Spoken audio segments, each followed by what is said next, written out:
Right now, I'm present in ITM Moskva.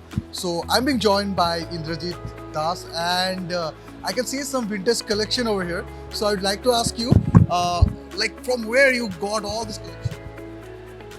As we are celebrating the 77th Foundation Day of Akashvani Guwahati, we had declared about collecting all vintage radios.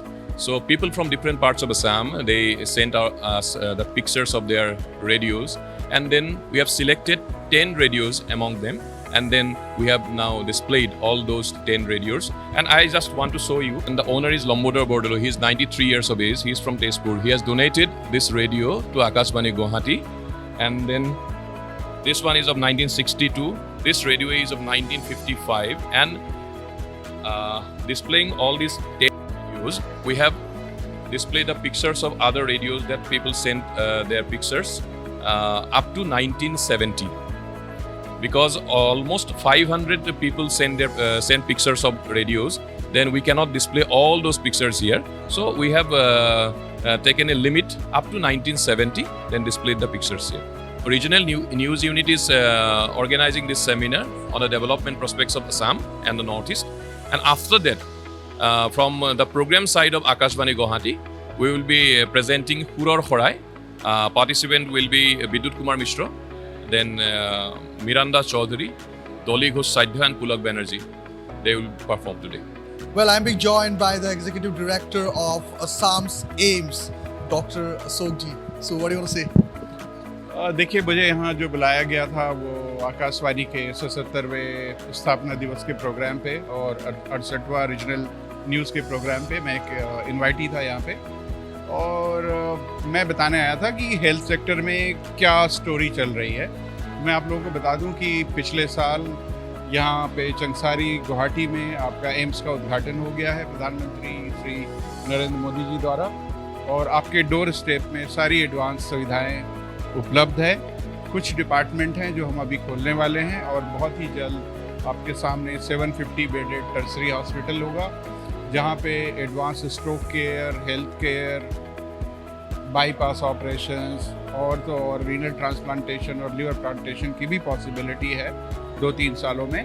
तो ये सब होने वाला है। पूरी vaccination की व्यवस्था है, माताओं बहनों और बच्चों की भी देखभाल की व्यवस्था है। हमारे पास न्यूरोलॉजी है, कार्डियोलॉजी डिपार्टमेंट है, डेंटिस्ट्री है, ईएनटी है, ऑप्थेल्मोलॉजी है, साइकेट्री है। तो करीब हमारे पास अभी 29 डिपार्टमेंट ऑलरेडी चल रहे हैं। कुछ और डिपार्टमेंट हम ऐड करेंगे, और हमारा जो काम है वो है डॉक्टर बनाना और नर्सिंग ऑफिसर बनाना, कैपेसिटी बिल्डिंग करना हेल्थ सेक्टर में, ताकि लोगों को उसका हेल्थ का लाभ मिल सके। तो हम इस दिशा में कार्यरत हैं। हम लोकल हेल्थ प्रॉब्लम्स पे रिसर्च भी करते हैं और क्लिनिकल केयर भी देते हैं, और आयुष्मान भारत योजना के तहत 60 से 70% जो भी लोग हमारे पास आते हैं उन्हें बिल्कुल free of cost indoor treatment available है।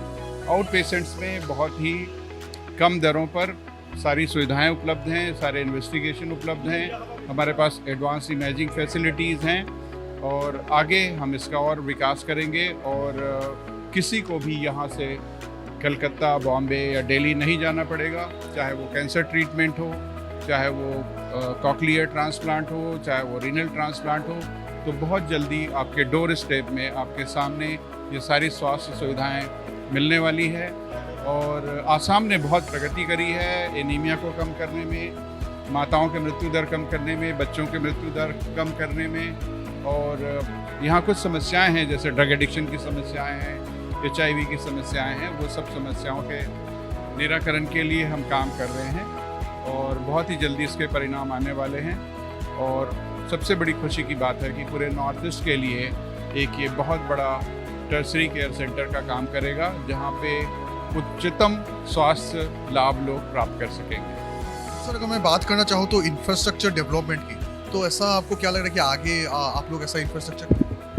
देखिए, इंफ्रास्ट्रक्चर के साथ साथ कैपेसिटी बिल्डिंग में हमें स्किल्ड मैन पावर की भी ज़रूरत पड़ती है, तो वो उसकी भी अभी तैयारियां हो रही हैं। और हम, जैसा कि मैंने कहा, हम डॉक्टर प्रोड्यूस करते हैं और साथ में नर्सिंग प्रोड्यूस करते हैं।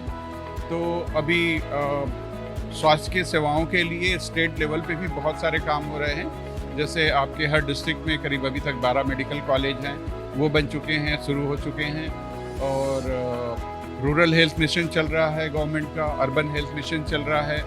तो इन सब से बहुत सारे करीब 2500 हमारे पास जो हेल्थ वेलनेस सेंटर हैं वो भी डेवलप किए गए हैं। प्राइमरी हेल्थ सेंटर्स को भी इक्विप करा गया हुआ है।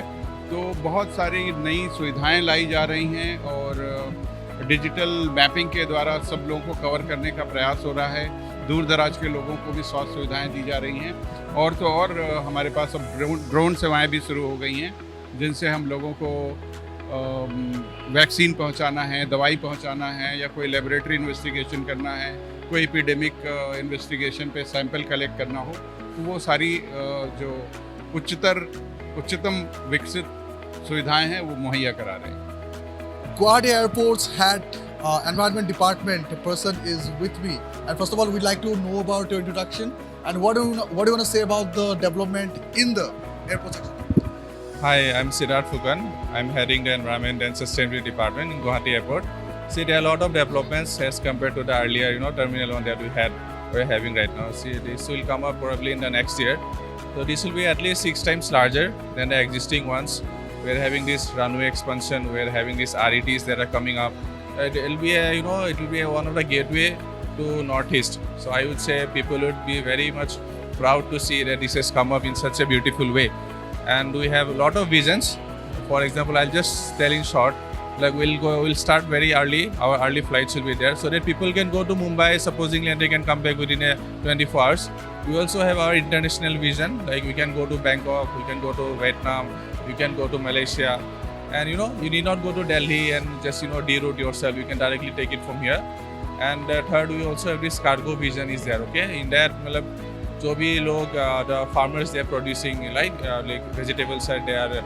Pineapples, bhut jolokia, nemu tenga, all those things. So those things will be directly, shipped to the, international markets. So there will be no middleman, there will be no brokerage as such. So people will directly be benefited from this.